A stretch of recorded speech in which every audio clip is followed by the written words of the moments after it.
Donc bonjour tout le monde. Je pense que la salle va continuer à se remplir. Un bel événement aujourd'hui. Bienvenue à cette journée de la recherche en santé durable. Journée qui se veut le prélude.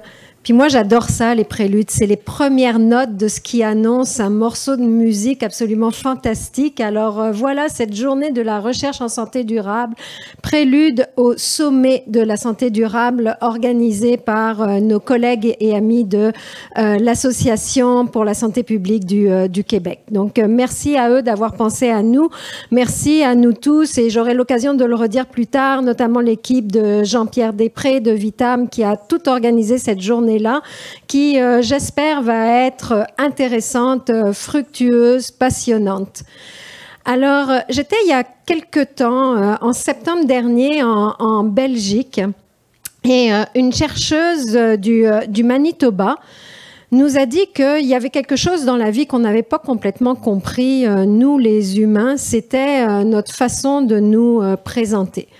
Puis habituellement, on dit bonjour, je suis Madame Untel, voici ce que je fais dans la vie, puis blablabla, puis on enchaîne.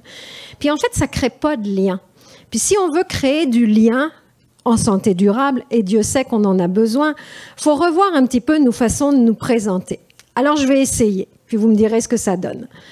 Donc moi, je suis Carole Jabé, je suis une mère de famille, j'ai la chance d'avoir 2 enfants. 2 grands enfants, Dieu merci, sont partis de la maison. On espère qu'ils ne vont pas y revenir. Je suis double nationalité. Vous l'entendez peut-être, il paraît que 20 ans après, il y en a des restes. Donc, je suis française, puis je suis canadienne, puis peut-être triple nationalité, je suis aussi québécoise en quelque part. Je vous promets, je peux jurer en québécois. Je ne le ferai pas. Je suis aussi absolument fascinée, passionnée. J'adore l'été. Ça fait 20 ans que je vis au Québec. Paradoxe, c'est un petit peu moi aussi. Qu'est-ce que j'aime de l'été? J'aime mes bacs à fleurs, figurez-vous. Je les achète, je vous dirai pas où, mais chez le constructeur en matériaux, vendeur en matériaux du coin. Je suis nulle en plantes, mais vraiment nulle. Mais j'adore les arroser, puis ça pousse tout seul. Puis finalement, qu'est-ce que je suis? J'ai le grand privilège, et vraiment le grand privilège, d'être la directrice scientifique du Fonds Recherche Québec Santé. Alors voilà, j'espère que nous aurons créé un lien. Cette journée, vous en avez le programme, elle est, je vous l'ai dit, chargée, elle est fascinante. Je vais être votre animatrice pour ce matin. Je vais arrêter maintenant mes discussions. C'est pas juste moi que vous voulez entendre, mais vous allez voir tout à l'heure que je vais faire des petits clins d'œil à cette introduction que j'ai eue.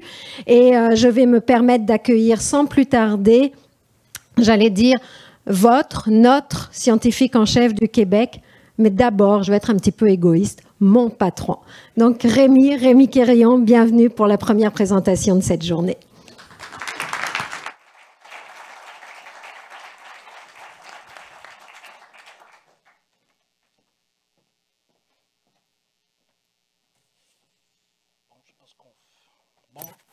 Bonjour. Bon matin. Très heureux d'être ici avec vous aujourd'hui. Comme Carole le mentionnait, en personne, ça fait toujours plaisir. Vous allez devoir souffrir un peu. Une présentation, ma présentation en premier, celle de Carole en deuxième, avant les annonces que vous attendez tous et toutes. Donc, des belles annonces aujourd'hui, des belles présentations, des belles discussions. Je devrais commencer aussi par mentionner que j'ai eu un message de mon patron hier dans la journée. Pierre aurait bien aimé être ici. Il revient, vous avez peut-être vu dans les journaux, il revient tout juste de Davos. Et je dois dire qu'aujourd'hui, il y a une journée bien remplie. C'est un monsieur qui a beaucoup d'énergie. Mais depuis qu'énergie s'est ajoutée au mandat du ministre et du ministère, ça demande beaucoup d'énergie avec toutes les discussions qu'il y a présentement, soit dans les journaux, soit au niveau du gouvernement. Mais Pierre déjà a eu l'opportunité de discuter avec Jean-Pierre, de rencontrer les collègues de Vitam et très certainement qu'il va être aussi un des nôtres pour appuyer là, les démarches de Vitam, tout ce qui est santé durable, nos démarches au Fonds de recherche du Québec et dans la stratégie québécoise de recherche et d'innovation. Donc, peut-être un rappel pour certains d'entre vous, vous n'apprendrez pas grand-chose de nouveau ce matin, faire une revue rapide de mon rôle, les mandats et certaines des activités santé durable au cours des prochaines années. Donc, scientifique en chef du Québec depuis maintenant 11 ans, plus de 11 ans. Certains d'entre vous allaient dire, bon, c'est beaucoup trop long, là. C'est sûr que j'en ai vu plusieurs, plusieurs gouvernements, plusieurs ministres, plusieurs collègues au niveau des élus et aussi, bien sûr, les collègues à la direction scientifique des fonds de recherche du Québec. Présentement, Carole, qui vient de se présenter, mais aussi deux autres femmes, donc 3 femmes, qui dirigent les fonds de recherche du Québec. Janice Bailey, dans le secteur, ce qu'on appelle nature et technologie, les sciences pures, les technologies, les mathématiques, et Louise Poisson, société et culture, les sciences sociales, les sciences humaines, l'art, culture, économie, etc.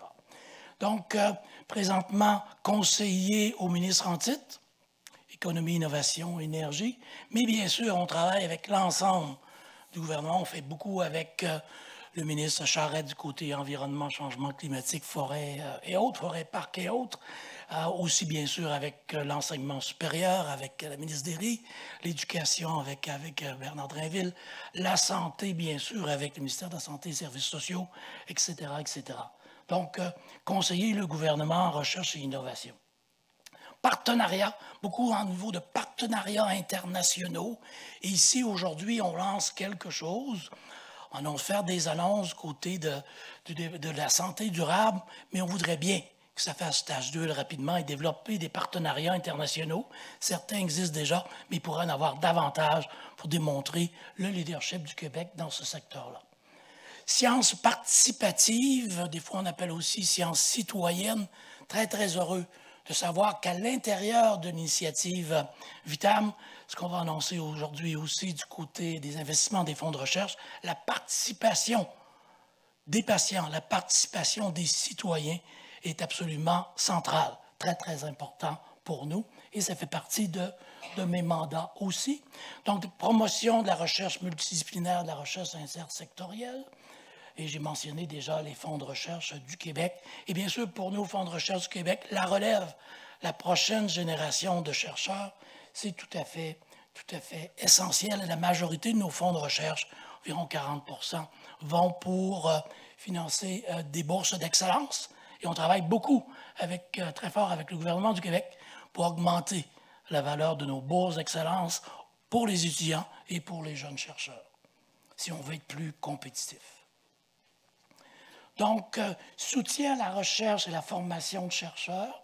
Donc, les orientations des fonds de recherche dans nos nouveaux plans stratégiques qui devraient être rendus publics bientôt. Donc, oui, bien sûr, on parle davantage d'équité, de diversité, d'inclusion.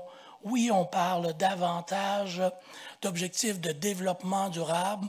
On en a parlé beaucoup pendant la COP 15 sur la biodiversité. Donc, énormément d'activités de ce côté-là.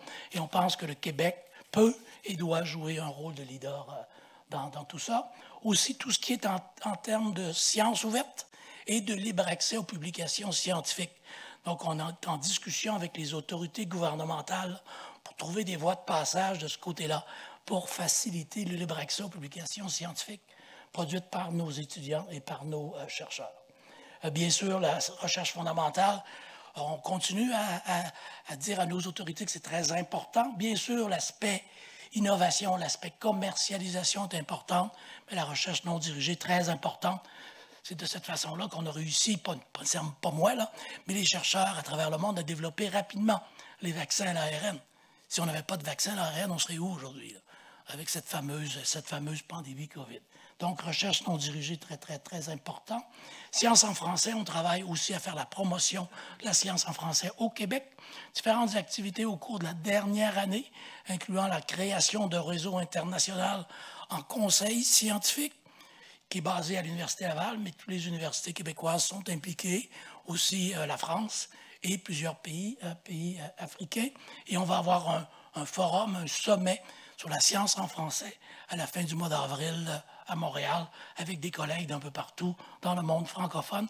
Et encore une fois, c'est pas contre la science en anglais. On sait bien que la majorité des publications scientifiques, c'est en anglais, mais on doit faire une meilleure place à la science en français, aux publications scientifiques en français. Encore là, c'est une question d'équité. Les liens entre science et politique, on a différentes activités avec le gouvernement du Québec, des petits déjeuners à l'Assemblée nationale, des différents types de réunions avec les élus. Et on va commencer très bientôt pour nos jeunes qui seraient intéressés par ce genre de thématique-là, à leur offrir des bourses d'excellence, des bourses d'études postdoctorales, par exemple, dans les ministères du Québec. Donc, vraiment pour qu'ils apprennent sur le terrain, c'est quoi un ministère, comment ça fonctionne quand on développe des lois, etc., etc. Et on veut faire la même chose au niveau des villes. Beaucoup d'intérêt. Ici, on a rencontré le maire de la Ville de Québec récemment. Beaucoup d'intérêt au niveau des villes pour avoir peut-être basé les décisions au niveau des villes, un peu plus basées sur des résultats scientifiques, sur les données probantes. Et hier, on a annoncé la création à Victoriaville d'un premier conseiller scientifique en chef pour la ville de Victoriaville qui va se centrer beaucoup sur le développement durable. Et bien sûr, on en va discuter en détail aujourd'hui, tout ce qui est en lien avec santé durable. Donc, agir dans différents contextes. Bien sûr, quand on parle de changement climatique, lorsqu'on parle d'environnement, c'est là qu'on amène beaucoup nos approches intersectorielles, faire les choses différemment. Bien sûr, on a besoin d'experts dans toutes les disciplines, mais on doit favoriser les ponts entre les disciplines. Et ça reste compliqué encore, la façon dont l'enseignement supérieur est organisé. Pour les jeunes qui veulent peut-être dire, moi j'ai une question, j'aimerais travailler avec des experts en santé, des experts en génie, des experts en sciences sociales, sciences humaines, pour ma thèse de doctorat, c'est possible, mais ça reste difficile. Donc, comment faire davantage de ponts de ce côté-là? Très, très important. Tout ce qui est en lien aussi avec les pandémies, les grands défis de société, les inégalités dans nos sociétés qui deviennent encore plus évidentes lorsqu'on a des grands événements comme on a eu pour la pandémie COVID, par exemple, au Québec, au Canada et à travers le monde. Contexte politique et législatif, politique publique qui tiennent compte des données probantes. Et on a des anciens ministres, des anciens élus dans la salle ici. C'est pas simple. On sait que c'est pas simple. Mais on essaie de vraiment faire davantage de liens, davantage de ponts, comme je le mentionnais.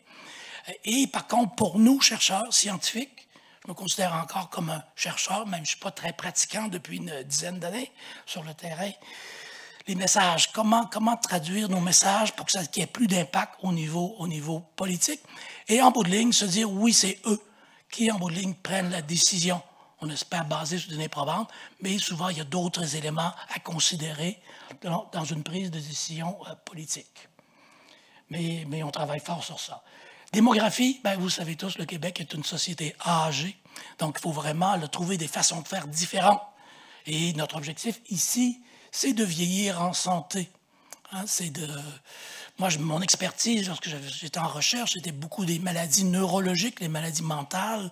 Et ici, on vise là, pas nécessairement. Oui, la maladie va toujours être là, il faut la traiter. On le comprend très, très bien. Mais comment vieillir davantage en santé? Et ce qui va être discuté ici aujourd'hui est vraiment là-dedans. C'est vieillir en santé. Souvent, je dis, quand j'ai l'opportunité de rencontrer les ministres de santé, services sociaux, l'idéal, ça serait vraiment, là, tout le monde vieillit en bonne santé jusqu'à 100 ans, je dirais, et meurt d'une crise cardiaque. Là, vraiment, pour les coûts, pour le réseau et tout ça, c'est vraiment fabuleux. Mais on n'est pas rendu là encore, mais il faut travailler pour ça, vers ça. Et il y a des aspects de génétique, de génomique, il y a des aspects de nutrition, mais de plus en plus. On se rend compte, bien sûr, il y a des aspects d'activité physique, d'activité mentale et de socialisation. Donc, vraiment, c'est très, très important d'amener tous ces volets-là en lien avec le vieillir en santé. Il va manquer de temps peut-être un petit peu, là. Donc, du côté santé durable, ici, là, souligner le leadership de l'équipe, ici, à Québec, de l'équipe de Jean-Pierre, il y a sûrement des petites batteries Duracell, là. Ça arrête pas. pense qu'il ne change jamais non plus, il recharge automatiquement, je ne sais pas trop comment, mais en tout cas. Merci à son énergie, son éloquence, aussi les liens qu'il a réussi à créer, oui, à l'Université Laval, mais avec nos gouvernements, que ce soit au niveau des villes ou de la province, au niveau fédéral, donc très, très, très important. Pour nous aussi, en termes de santé durable, santé planétaire, il y a des liens qu'on peut faire avec le rapport sur lequel j'avais travaillé il y a quelques années sur l'Université du futur, les stratégies gouvernementales comme la SQRI 2 qu'on a lancée l'an dernier et la stratégie sur les sciences de la vie aussi, qui fait davantage de place à tout ce qui est santé durable. Les plans stratégiques des fonds de recherche du Québec devraient sortir bientôt. Ça a été retardé un petit peu avec les élections. Par la suite, bien sûr, il faut que notre ministre dépose ça à l'Assemblée nationale, mais ça devrait arriver très, très bientôt. La pandémie COVID, bien sûr, nous a dit, le Québec, oui, on est peut-être un peu protégé, mais on fait partie du reste du monde aussi, là. Donc, quand il arrive quelque chose comme ça, il faut vraiment travailler avec l'ensemble de la planète. Et vous connaissez peut-être l'organisation Future Earth, Futur de la planète, qui est basée à Montréal aussi, qui travaille beaucoup sur tout ce qui est santé durable depuis quelques années. Si je vais passer, vous le connaissez peut-être, sur le rapport sur l'Université du futur, et peut-être être un peu plus agile dans nos universités, des ponts entre les différentes disciplines, entre les différentes facultés. Ça reste toujours un peu compliqué. Je dois dire souvent, puis il y a beaucoup d'universitaires dans la salle, là, même au niveau des cégeps, les universités n'ont pas changé énormément. Là. On peut être très innovant, mais on est très, très conservateur en même temps. Donc, de faire changer les façons de faire dans nos universités. Une façon peut-être d'y arriver, et c'est loin d'être finalisé, mais peut-être une nouvelle méthode de financement de nos universités. On travaille sur ce dossier-là avec la ministre Derry, avec le ministère de l'Enseignement supérieur. Nouvelle formule devrait sortir en 2025. Donc, on espère peut-être qu'il va y avoir des incitatifs pour plus de collaboration entre universités et entre disciplines. Je vais passer. L'implication citoyenne aussi, c'était mentionné dans le rapport sur l'Université du futur.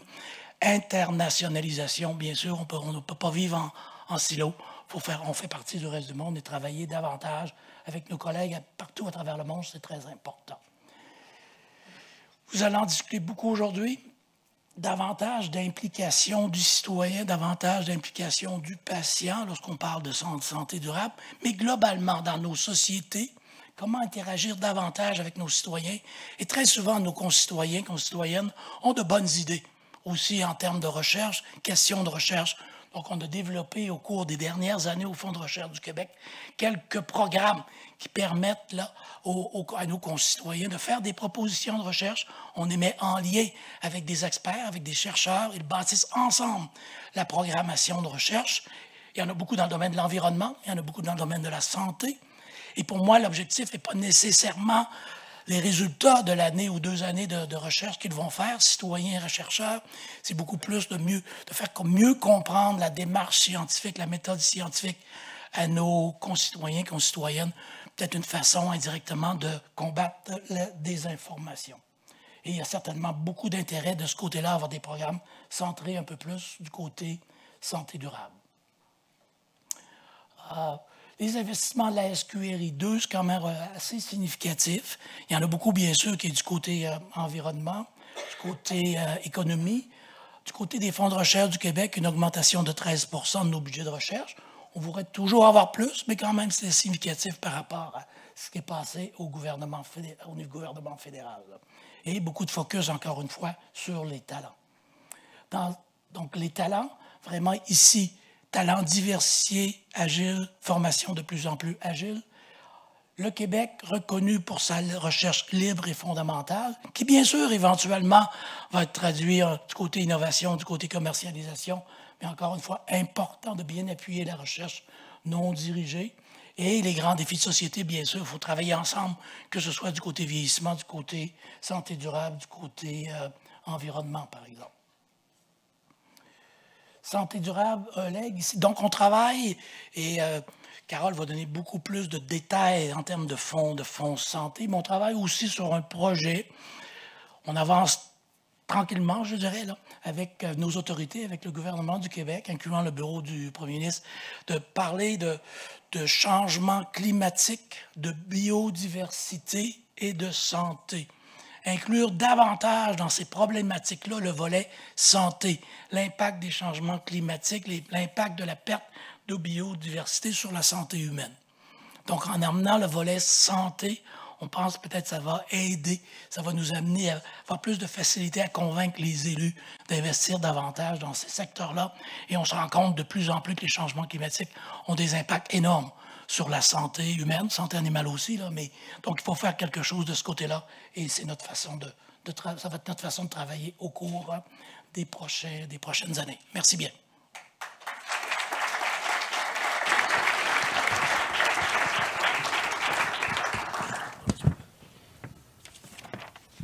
On a décidé que vous auriez nos 2 présentations en rafale et vous pourriez poser des questions après, juste avant l'annonce. Ça vous va? De toute façon, si ça ne vous va pas, je pense qu'on a un peu décidé, c'était comme ça.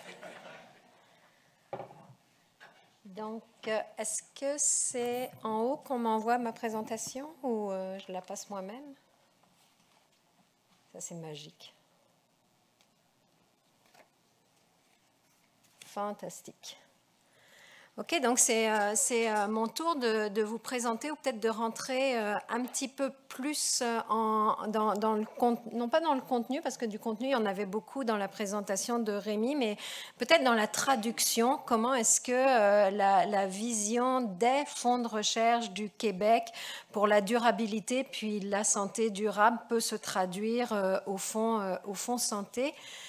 Quand j'ai préparé cette présentation, je me suis dit, il y en a plusieurs d'entre vous, voire plein d'entre vous, qui avaient déjà vu ces diapositives, puis qui m'avaient déjà entendu m'exprimer sur comment est-ce qu'on veut essayer de faire vivre la santé durable.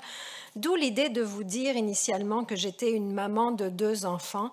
Les enfants adorent qu'on leur lise une histoire, puis souvent ils ont leur même histoire favorite, et puis ça les rassure, ça les fait grandir, ça fait d'eux après ça les adultes qui vont devenir.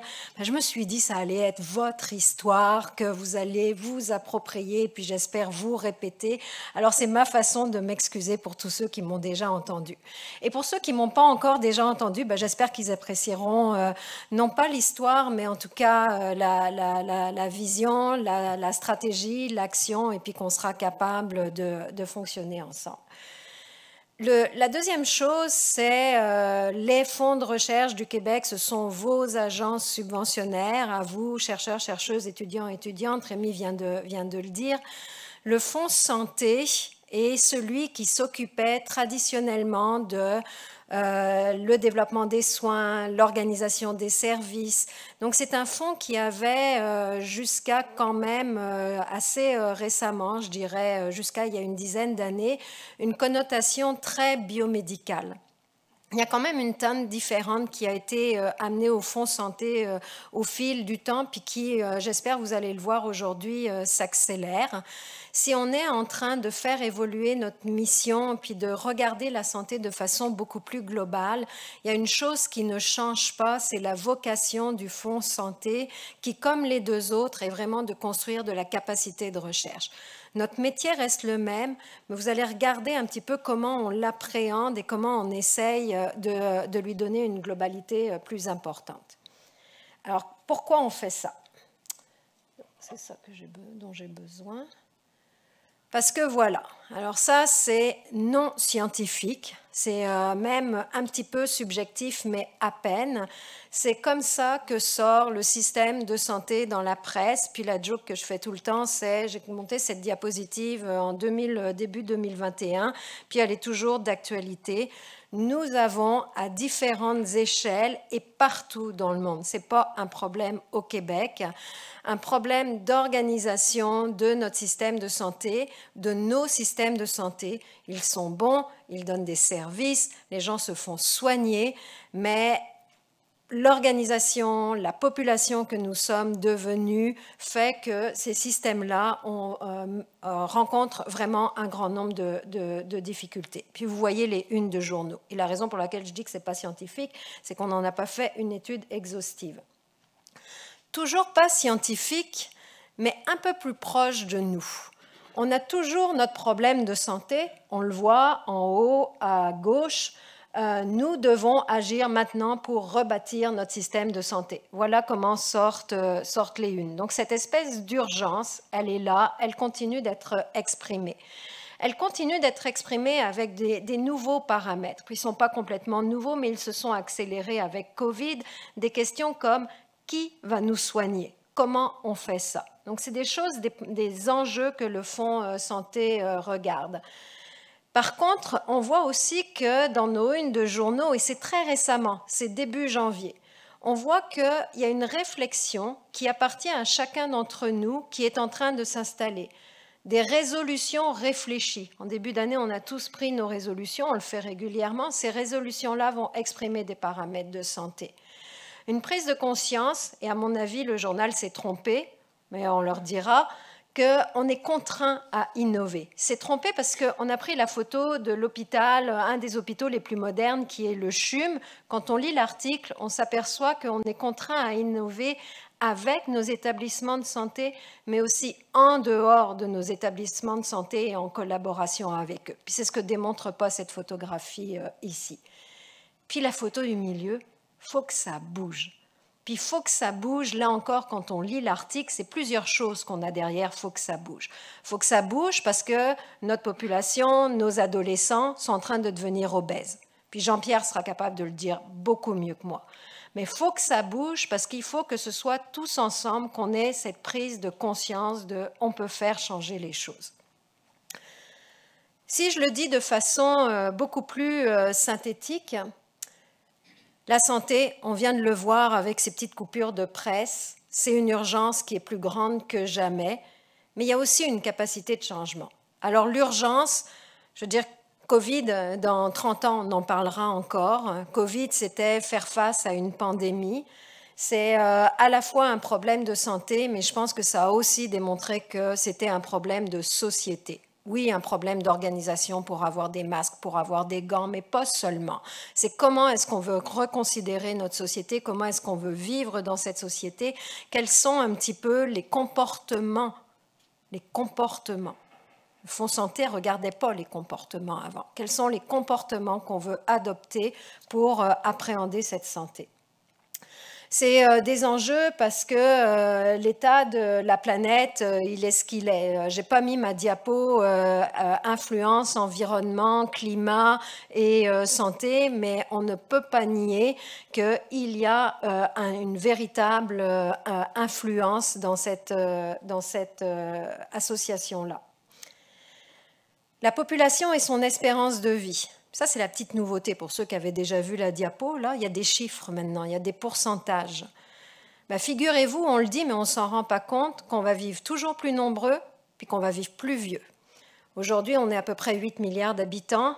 En 2050, on sera arrivé à 10 milliards. Aujourd'hui, la moyenne de vie dans le monde, puis je ne fais pas les différences parce que c'est complètement inégal, mais étant moyenne de 71 ans, en 2050, elle sera rendue à 77 ans.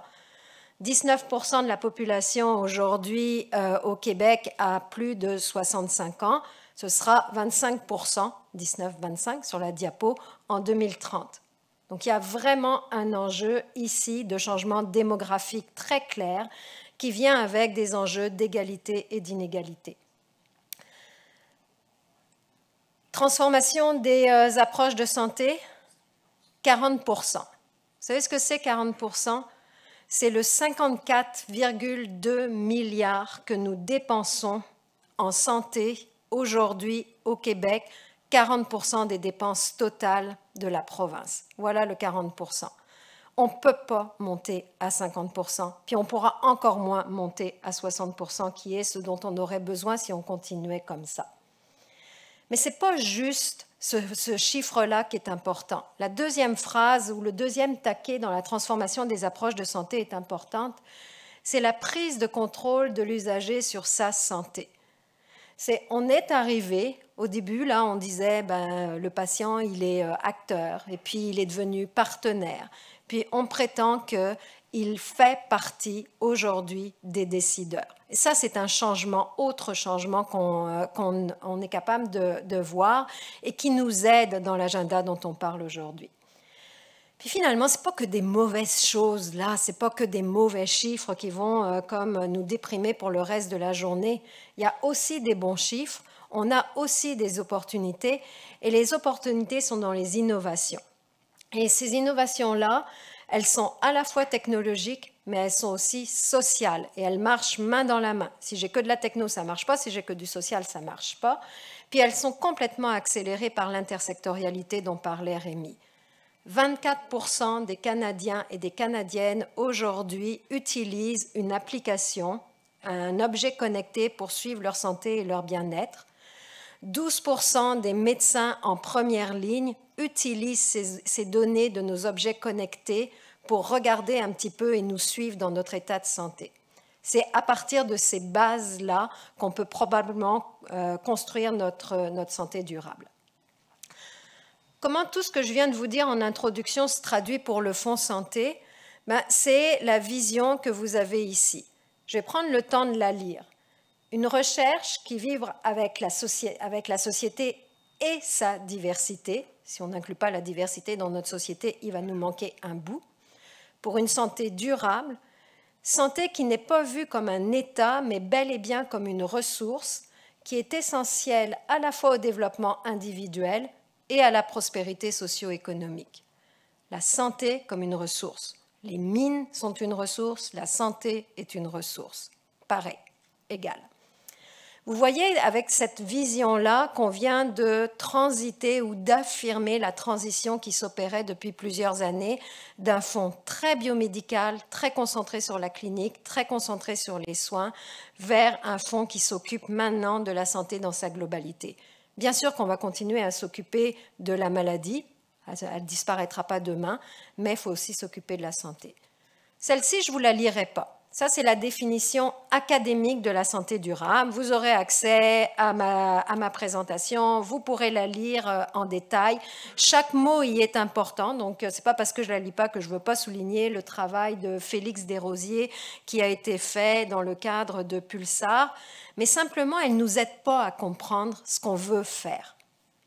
Pour nous aider à comprendre ce qu'on veut faire, je préfère utiliser cette diapositive ici. Ce qu'on veut faire, c'est ce que le ministre Dubé nous demande. C'est comment est-ce qu'on fait pour diminuer la demande et pas juste augmenter l'offre au seuil des établissements de santé. Donc, comment est-ce qu'on fait pour que les établissements de santé servent à ce pourquoi ils ont été faits, réellement donner un soin, puis que ce ne soit pas juste l'alternative à n'importe quel état de santé. Ça veut dire quoi? On commence déjà un peu mieux à comprendre ce qu'on essaye de faire. Pratico-pratique, allons une coche plus loin. Ça veut dire qu'en fait, on va miser, on va s'intéresser à toute la recherche, à tout le développement de connaissances, du plus fondamental, la patte droite de la drosophile, comme je dis toujours, jusqu'au plus appliqué, la recherche évaluative avec les professionnels de santé. On va s'intéresser aux démarches de promotion de la santé, de prévention et d'intervention précoce vis-à-vis des maladies. Tout ça pour réussir à avoir en fait des résultats sanitaires à moindre coût. Et il y a 3 niveaux de déclinaison pour le faire, les 3 niveaux qui sont en rose. Il faut absolument mieux intégrer l'ensemble des déterminants de santé, pas juste ce qui se passe dans mon corps, entre mon cœur, mon cerveau et mes pieds. Il faut accepter de reconsidérer les corridors de soins et services. Les établissements de santé sont essentiels, mais ils ne sont pas les seuls acteurs de la santé. Il existe des interventions en santé chez nous. Nous tous, on en a, on l'a dit tout à l'heure, 24% d'entre nous avons nos objets connectés pour savoir quoi faire. Qui n'a pas consulté aujourd'hui Internet pour savoir à quoi ressemblait son bouton, puis essayer de savoir ce qui lui arrivait? Il existe une santé au domicile des individus, et puis il y a tout ce qu'il y a entre l'établissement de santé puis la maison, qui sont des organismes communautaires, des municipalités, l'école. Donc il faut absolument revoir dans sa globalité ces corridors-là de soins et services. Et puis finalement, il faut intégrer la santé planétaire. Je l'ai dit tout à l'heure, l'environnement a une influence sur notre santé. Notre santé a une influence sur l'environnement. N'oublions pas non plus, là, si je veux être en santé, je marche. Si je marche, je ne prends pas ma voiture. Si je ne prends pas ma voiture, je diminue les gaz à effet de serre. Un peu simpliste, peut-être, mais je pense qu'il y a une piste de changement ici. Et puis finalement, et ça c'est pour tous les chercheurs, les chercheuses, mais surtout les étudiants et les étudiantes qui sont aussi dans la salle, c'est une entreprise qui est une entreprise participative.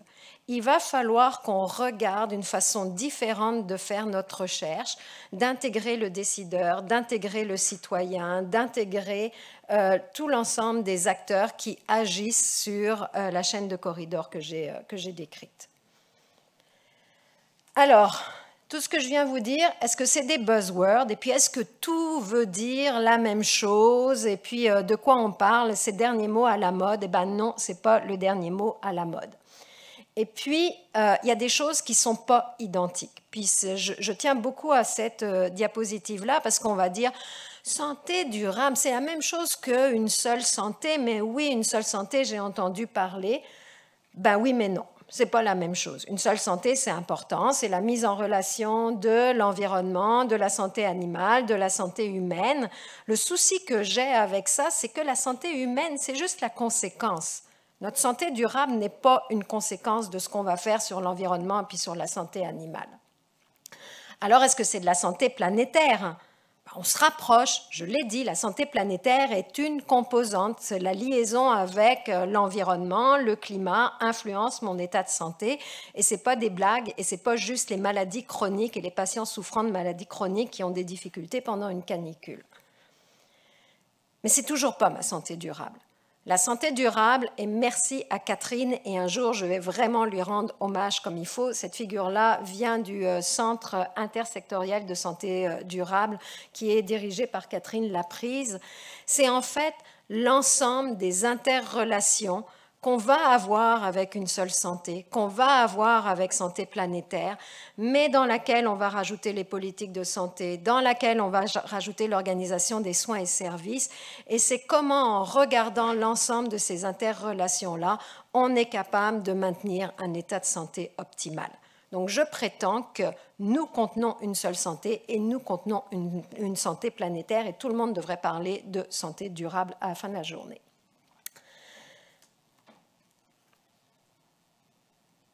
Mon bonhomme, j'adore ce bonhomme, il ne vient pas de moi, je l'ai piqué aussi aux Belges quand ils m'ont accueilli.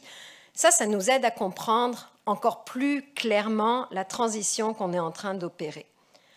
Traditionnellement, le fonds santé, c'est les pieds, le 20%.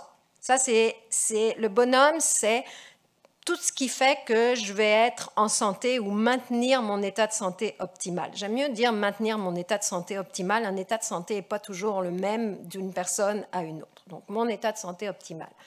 Pour maintenir mon état de santé optimal, j'ai besoin de 20% de mes pieds, là, puis c'est important que ce soit les pieds, on est dessus, c'est nos soins et services de santé. Mais si le fonds santé ne continuait à regarder que ce 20%-là, il lui manquerait le 80% d'autres influences qu'il faut absolument que notre recherche intègre si on veut avoir la santé de tout notre bonhomme. 40% les habitudes de vie. C'est compliqué les habitudes de vie. Beaucoup de sciences du comportement derrière, beaucoup de connaissances à aller acquérir. 10%, on l'a dit, l'environnement physique. Et un autre 40% où là, on voit la beauté d'être 3 fonds de recherche du Québec. Il va falloir qu'on sache travailler encore plus fortement avec le Fonds Société et Culture parce que 40% de ce qui influence notre santé sont des facteurs sociaux, économiques qui viennent agir et qu'il faut absolument intégrer dans notre recherche, y compris en quelque part à un moment donné la patte droite de la drosophile. Je ne vois pas le temps qui passe, j'ai fini. On ne part pas de zéro, je vous promets que je vais accélérer. Il y a déjà de la recherche en santé durable. Vous reconnaissez les logos, Vitam, j'ai dit le centre intersectoriel, RISUC, le regroupement et je vais l'oublier, mais ce n'est pas grave. Après, Cathy viendra me disputer, mais c'est le regroupement intersectoriel en santé des universités du Québec. J'y suis pas loin. Pulsar, Concordia, qui n'a pas de faculté de médecine, comme les UQ, qui se lancent aussi en santé durable. On a des thématiques qui sont des thématiques privilégiées, donc des thèmes prioritaires qu'on pense qui vont faire vivre notre santé durable. l'intelligence artificielle en santé et la santé numérique, on a parlé des objets connectés. Si on veut sortir la santé de nos hôpitaux, il va falloir qu'on s'outille, qu'on soit capable de suivre. C'est pour ça qu'on a un focus sur cette dynamique-là. L'intégration massive de données massives, si je continue à regarder juste un génome, quand bien même je vais rajouter de la métabolomique, quand bien même je vais rajouter un petit peu de aéronomique, allons-y, soyons fous, on n'aura toujours pas fait notre état de santé. Il faut qu'on soit capable d'intégrer les données d'environnement, les données de transport, les données d'urbanisme, les données de qualité de l'air. C'est ça l'intégration massive des données massives. Recherche en milieu de vie, beaucoup de recherche clinique, on en a besoin, on va continuer à développer des médicaments. Mais on ne fera pas que développer des médicaments, donc recherche clinique n'est pas suffisante. Il faut regarder dans les différents milieux où le citoyen, la citoyenne vit ce qui arrive. Santé des populations, santé publique moderne. Je pense que là, on ne peut plus faire le contournement de cet effort-là qui doit être absolument déployé. Puis non, je n'ai pas fait de faute d'orthographe et je ne savais pas comment l'écrire, mais d'habitude, je dis toujours que je suis une éponge. La semaine dernière, je faisais cette présentation, puis il y avait juste écrit santé mentale. Et une personne me faisait remarquer que ce n'est pas santé mentale et j'ai tout réglé. Il y a différents enjeux et il y a différentes pathologies sous l'acronyme de santé mentale. J'ai donc décidé de l'appeler les santé mentales et il faut vraiment soulever les pierres de l'ensemble des interventions, qu'elles soient technologiques, médicamenteuses ou sociales. Les orientations, Rémi les a dit, je ne vais pas repasser dessus. On garde notre métier, on fait toujours le même métier. On soutient des talents, on soutient des regroupements pour faire de la recherche fondamentale et on soutient nos grands défis de société. On le fait juste un peu différemment. On crée juste de l'espace. On crée de l'espace pour des compétences transversales. On crée de l'espace pour des vrais réseaux intersectoriels qui revoient complètement leur planification de recherche. Pas celle qu'on avait besoin il y a 20 ans, celle qu'on a besoin aujourd'hui. Puis on fait des choses en santé durable. Là, tout le monde va vouloir prendre une photo de celle-ci parce que c'est les prochains programmes qu'on va annoncer. On va en annoncer aujourd'hui, puis on en annoncera en continu. Donc, on veut lancer une ou des chaires de recherche en santé durable. On veut lancer un observatoire en santé durable. On va être capable de bouger notre curseur quand on va commencer à mesurer où on est. On ne peut pas bouger ce qu'on ne mesure pas, c'est vraiment compliqué. Donc on a besoin de cet observatoire, on a besoin de cette vigie pour regarder où est-ce qu'on est rendu, produire des textes, données probantes qui vont influencer le décideur et faire progresser cette roue-là. On veut une plateforme de projets territoriaux, je ne l'ai pas encore dit mais je ne peux pas me priver, territorialiser la santé. C'est ça qu'on essaye de faire. On essaye de ramener vraiment la santé au plus proche de là où on en a besoin, en tout cas l'organisation des soins et services. Et cette plateforme-là, cette plateforme de projet qui va s'appeler Transition, je vous dirai pourquoi à un moment donné, mais pas tout de suite. Plus tard dans la journée, on pourra en parler. Cette plateforme-là va se construire à partir des citoyens, des citoyennes, à travers leur municipalité, à travers leur organisme communautaire. Et puis finalement, santé durable, vous allez être écœurés parce que ce sera écrit dans toutes les demandes de programmes qu'on va proposer. Donc tout le monde, on va à chaque fois dire, c'est pas grave si vous en faites pas, mais est-ce que vous pouvez y penser? Comment vous contribuez? Donc on ne s'énerve pas un critère noté, mais oui, une réflexion qu'on a besoin d'avoir. On ne peut pas faire ça si c'est juste la personne qui vous parle ou si c'est juste Rémi qui vous parle. On peut faire ça, puis on peut induire ce changement-là dans les fonds de recherche si c'est une équipe qui le fait.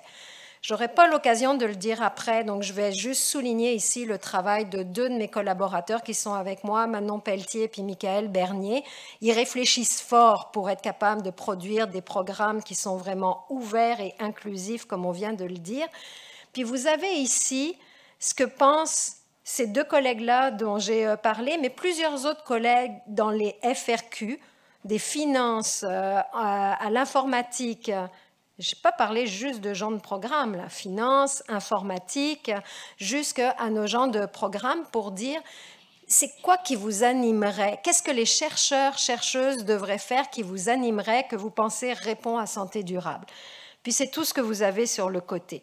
Et ça, c'est ce qui va guider la construction de nos programmes. Donc, il faut que ce soit un objectif, on cherche un état optimal, on veut que ce soit inclusif, on veut que ce soit réaliste, on veut que ça donne des résultats, on veut des interrelations, on veut que les collectivités soient impliquées, on veut de l'engagement. Donc ça, c'est des mots-clés qui tiennent à nos collaborateurs au FRQ et qui se traduisent. Mais il n'y a pas que les collaborateurs du FRQ. Il y a aussi ce que vous tous, vous toutes, vous pensez de cette santé durable. Pour être sûr d'être capable de collecter un peu où vous êtes rendu, comment vous le voyez, comment vous voulez le faire vivre, on a lancé avec la collaboration de l'Institut de gouvernance numérique une plateforme de consultation citoyenne.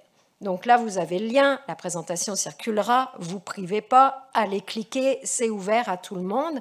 Puis on peut vraiment donner son avis. Exemple, dans les programmes, vous donnez votre avis, puis c'est des avis qui comptent. Par exemple, une question qu'on pose, c'est est-ce qu'une bonne équipe de projet en santé durable devrait être co-dirigée par un chercheur, une chercheuse, un citoyen, une citoyenne? On vous demande. D'habitude, nous, on fait des programmes, on finance des chercheurs. Est-ce que là, il faudrait mettre d'autres composantes? Sur les, je ne sais pas combien elles sont, 16 personnes qui ont répondu, 10 trouvent que c'est une bonne idée, puis on défile et puis on a des commentaires. Vous pouvez réellement donner un avis qui compte. Et pour réussir, il faut faire tout ça. J'ai remis ici cette petite phrase que je trouve un peu magique, c'est le monde académique, le monde de l'enseignement dont on fait partie est un peu paradoxal, c'est le paradoxe que je vous disais au début. On est à la fois très novateur, on est en même temps très conservateur, puis il faut qu'on soit capable de faire bouger ces lignes-là. Pour faire ces lignes-là, on fait ce qu'on fait aujourd'hui, il faut communiquer, c'est ce qu'on fait. Donc, je vous l'ai dit, ça va être des critères, des choses comme ça. Il faut mobiliser, ça nous appartient à tous, créer des communautés de pratique, créer du dialogue. Il faut s'associer, Rémi l'a dit tout à l'heure, il faut établir des nouveaux partenariats, il va falloir être imaginatif. Le Fonds Santé n'a pas pour partenaire que le MEIE et le M3S, même si on est absolument ravis. Il faut convaincre et amener avec nous, par exemple, d'autres ministères, puis ça se fait pour tout le monde, à tous les échelons. Et il va falloir mesurer aussi et donc intégrer ces notions-là dans nos critères d'excellence. Ça fait partie de l'excellence qu'on peut s'attendre. Voilà.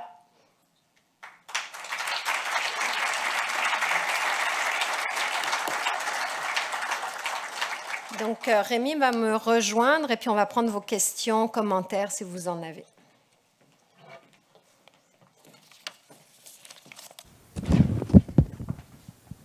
Pas de questions, pas de commentaires. C'était limpide ou c'était ennuyant? Oui. Oui, bonjour. Je vais un peu sortir du contexte. Je suis aucunement sorti ni chercheur ni musicien. Je suis simplement un technicien de vélo dans la donalité communautaire. On n'est pas bénévole dans la donalité communautaire. Et la donalité communautaire, ça pourrait répondre à beaucoup de vos points que vous avez mentionnés. C'est-à-dire, on travaille avec le social, on rencontre du monde avec des sujets favorisés comme défavorisés. On apprend à tous les jours des nouvelles choses et on partage aussi l'information entre les utilisateurs. On encourage aussi la mobilité active qui permet justement de bouger. Donc vous avez une belle image, bouger, c'est la santé, c'est la prévention. Donc santé, prévention, et on économise, c'est 60% de votre bonhomme. Non, 80, pardon. Donc, je crois que personnellement, la solution à la santé n'est pas nécessairement la technologie, mais plutôt le vélo ou les transports. Le transport est utilisé tous les jours, mais par contre, c'est l'endroit où on pourrait le plus facilement bouger, mais on est le plus sédentaire. Je vois du monde de mon âge qui était extrêmement en forme quand j'étais étudiant secondaire et aujourd'hui, notre pédant, ils sont inactifs. Contrairement à moi où je bougeais tous les jours et je sens que ma santé est pertinente encore plusieurs années. Avec des mots, bien sûr. Mais je crois qu'on devrait, je devrais être pour ma paroisse, mais le transport et les activités communautaires et le vélo et la marche est une solution vraiment importante à la santé. Et je crois qu'elle est souvent oubliée parce qu'elle est tellement évidente. qu'on loue. Il y en a peut-être quelque part, madame. Je vous remercie, mais je pense que je pourrais la pousser plus, et peut-être pas nécessairement ici, mais dans l'utilisation du réseau doit être mis de l'avant.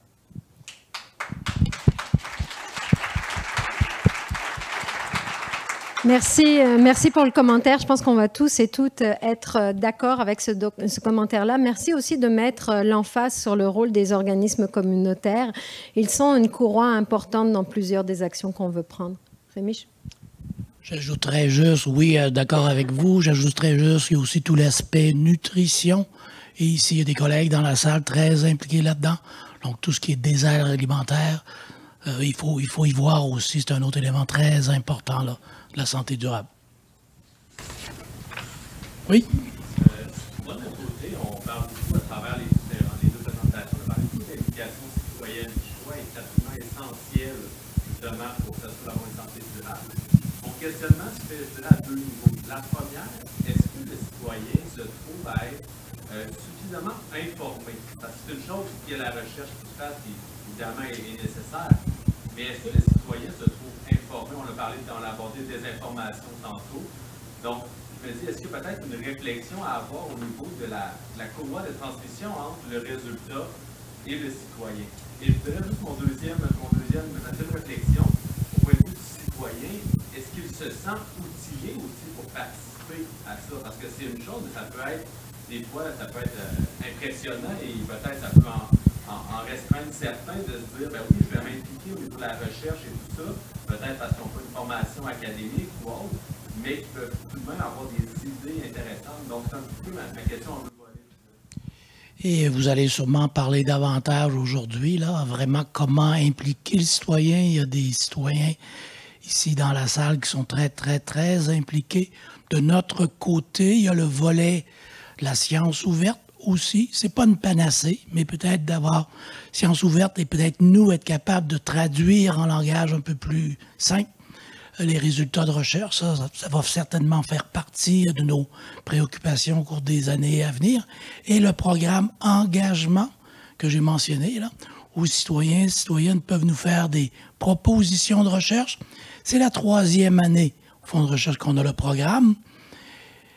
Et vraiment, au point de départ, c'est comment le citoyen peut s'intéresser, s'impliquer dans un projet de recherche. C'est pas juste, c'est important là, mais c'est pas juste de compter les cardinaux dans sa cour pour aider le chercheur qui fait des recensements sur ça, là. On veut plus que ça. Les 2 premières compétitions, peut-être moi, là, je dirais, je me suis planté. Hein, finalement, oui, les citoyens ont fait des suggestions, mais par la suite, c'est le chercheur ou l'équipe de recherche qui a tout pris. Et lui, il était là comme partenaire, mais la 3e, 4e roue du carrosse. Là, on est beaucoup plus exigeant, probablement pour le citoyen, mais aussi pour le chercheur. Donc, on donne beaucoup de temps. Est-ce qu'on devient une agence de rencontre? Je ne sais pas, là, mais vraiment que le citoyen qui font des propositions, là, on s'assoit avec eux, les équipes des fonds de recherche s'assoient, il y a des discussions, on les met en lien avec des chercheurs, des fois ça fonctionne bien, des fois beaucoup moins bien, on reforme un peu le duo ou le trio, et là, ils travaillent ensemble sur une période d'1 an, 2 ans, et comme je disais dans ma présentation, pour moi, c'est pas nécessairement les résultats concrets du projet de recherche, tant mieux s'il y en a. Mais c'est surtout aussi pour que nos concitoyens, concitoyennes comprennent un peu mieux la démarche scientifique. Comment on bâtit l'argumentaire de la recherche? C'est pas la première page du New York Times ou les premières pages de la presse ou ce qu'on voit sur les réseaux sociaux qui est dans les premiers qui sortent là. Donc, mieux comprendre ça, je pense que ça va nous aider combattre la désinformation, mais des organisations comme ici aujourd'hui, là, que vous allez en entendre parler davantage. Je pense que c'est peut-être des moyens d'engager davantage le citoyen. Et moi, je suis assez surpris à chaque fois qu'il y a de très bonnes idées qui viennent aussi du terrain, là. Il n'y a pas seulement des gens avec des PhD qui ont des bonnes idées, là. Peut-être qu'il y avait M. Claire, Michel? Moi, je suis ravi d'entendre les 2 présentations et de voir tout cheminement que la santé durable a fait auprès du scientifique en chef et du fonds de recherche en santé. Et ce qui me plaît particulièrement, une dimension à laquelle je crois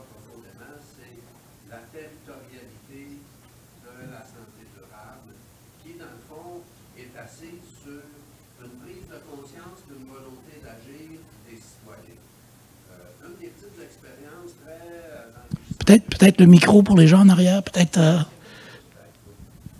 Une petite expérience que j'ai eue qui m'a beaucoup influencé à l'époque où je collaborais avec l'Alliance Santé Québec. J'ai été conseiller municipal à Saint-Michel-de-Bellechasse. Municipalité amie des aînés, municipalité qui s'est dotée d'une politique pour les familles. Mais il y avait une déconnexion absolument incroyable entre la prise de conscience, l'action citoyenne et le réseau de soins et de services. Alors, tout autant je suis emballé par la perspective, tout autant je me dis, c'est une préoccupation, puis je sais bien que la réponse ne vous appartient pas, mais je pense que c'est important de la formuler. La préoccupation que je voudrais mettre ici, sur la table, c'est celle que si la santé durable évolue positivement par une prise de conscience de l'action citoyenne et territoriale, parce qu'on vit dans un territoire donné, et avec des voisins, puis avec une communauté, si la réalité des services d'accompagnement, de prise en charge, sont un peu déconnectés et plutôt ils répondent à une verticale plutôt qu'à des liens horizontaux, je m'excuse, je n'ai pas d'autre mot qu'il y a un disconnect majeur qui vient limiter l'avancement de la capacité d'empowerment des sociétés et des milieux, des communautés sur leur santé durable. Alors, c'est cette préoccupation-là simplement que je voulais énoncer, parce que quand j'entends, puis j'apprécie beaucoup notre ministre de la Santé, M. Dubé, mais des fois dans le langage, je ne suis pas certain que décentralisation signifie vraiment décentralisation, mais peut-être plutôt déconcentration, qui est un concept complètement différent. Déconcentrer des services centralisés en ajoutant des cadres de premier niveau, c'est très différent que d'avoir une approche vraiment qui mise sur les populations locales. Alors, c'était ce commentaire-là simplement que je voulais partager. Ben, merci beaucoup pour le commentaire. Je l'apprécie, puis je l'apprécie à plein de niveaux. D'abord, décentralisation, déconcentration, je pense que c'est vraiment une nuance super importante à apporter. Puis, en tout cas, on va le retenir dans l'équipe. Je pense que vous l'avez très bien dit. Il y a des choses qui n'appartiennent pas au Fonds de recherche du Québec. Par contre, les fonds de recherche du Québec, c'est aussi plusieurs milliers de chercheurs qui œuvrent dans le domaine puis qui génèrent de la connaissance. Puis je pense qu'une remarque comme celle que vous venez de faire, dans mon cerveau à moi assez pragmatique, se dit « Wow, OK, on va lancer des appels à subventions, on va lancer des nouveaux programmes. Peut-on faire de la place sur un sujet comme ça, générer la connaissance et puis après ça, aller voir nos partenaires qui sont ouverts. J'ai de l'ouverture avec mes collègues du ministère de la Santé. Puis ça va pas changer demain matin. Je veux dire, on aura de nouveau la même discussion probablement dans 1 an, dans 2 ans. Mais dans 5 ans, dans 7 ans, je pense qu'il y a des choses qui pourront évoluer. Une des grandes préoccupations qu'on a en ce moment, quand je regarde un petit peu le type de recherche qu'on finance, puis c'est une préoccupation qui est partagée par la directrice de la recherche OM3S. Alors, je ne sais pas si Julie est dans la salle, j'espère qu'elle ne m'en voudra pas de le dire, mais c'est de se dire quelles sont nos masses critiques de recherche, par exemple, en première ligne, comment on est organisé, qui est quand même une zone où on va avoir un certain tampon, même si ça ne règle pas la conceptualisation politique qu'on a eue de la santé. C'est pas en termes de temps où on est rendu. Là. Oui, on commence à... bon, peut-être un dernier commentaire. Je vais juste ajouter ici qu'on a besoin de vous, ce qu'on vient de mentionner, qu'on vient de discuter, ce que M. Claire vient de mentionner. On a besoin de vous aussi, chaque individu, si on veut faire bouger des choses un peu, là. Peut-être que je rêve un peu en couleur, mais on a besoin de changer la façon dont on forme nos spécialistes, nos experts en santé. Ça va pour la médecine, les facultés de médecine. Il y a du travail à faire avec les collèges des médecins de ce monde, les corporations. Et c'est pas facile de faire bouger ça, mais on a besoin de ça si on veut réussir. Peut-être une dernière question avant qu'on passe à... Est-ce qu'il y en a une dernière ou... J'en ai 2, 3, là, mais... Les deux, on va en prendre 2, puis on va aller plus vite après ça, nous. Je suis tellement d'accord avec ce que j'ai entendu, que j'en fais pitié. Mais par contre, je voudrais savoir, vous deux, est-ce que vous êtes vraiment conscient quand on introduit la notion de territoire puis de changement territorial, que c'est le domaine du long terme? Pour avoir travaillé sur certains projets, ça peut durer, moi j'ai été 40 ans dans l'urbanisme à Québec, 30 ans à la ville, 10 ans à la commission, puis je suis encore pratiquant, si on veut, là, par temps libre. Mais si je prends quelques projets comme le littoral, la promenade Samuel de Champlain, ça a pris 8 ans à arriver ce concept. Et le gouvernement de M. Clerc, qui a lancé le projet, a ouvert une grande porte, sauf qu'il l'a annoncé pendant une campagne électorale et il a perdu l'élection. Donc, quand le nouveau gouvernement est arrivé, il a fallu repartir à zéro avec un nouveau ministre.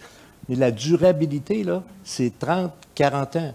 Quand on a voulu faire une ville nouvelle qui s'appelle le Bourgneuf, quand on a voulu refaire la colline parlementaire, c'est tous des projets qui ont 40, 45 ans.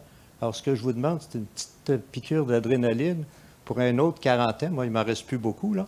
Mais pour notre jeune génération, d'essayer de réduire. Qu'est-ce qu'on peut faire? Parce qu'on a besoin en urbanisme, en aménagement, de l'aide du corps médical, mais on pourrait donner tellement.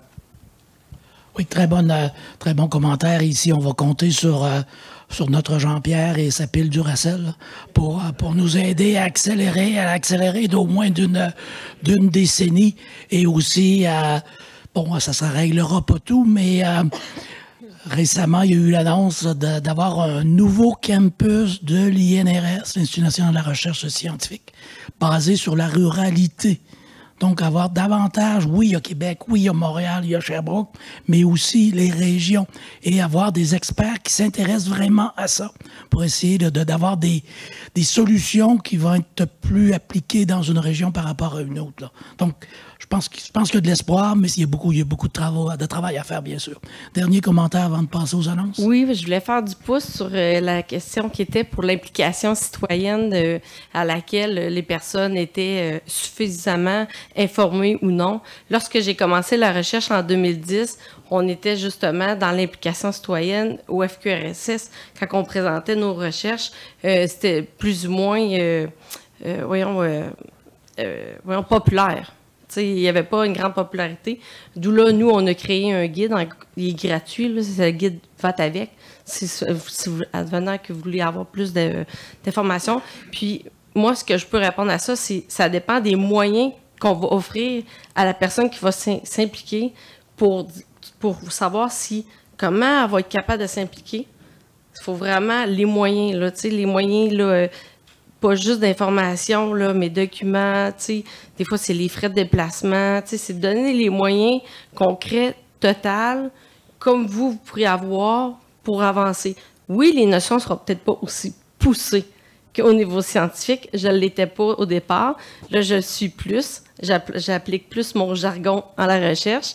Mais par contre, au début, quand on a commencé, on m'a pris le temps de m'informer suffisamment et de me donner les moyens. Fait que je vous invite à voir le guide si vous voulez avoir plus d'informations. Merci.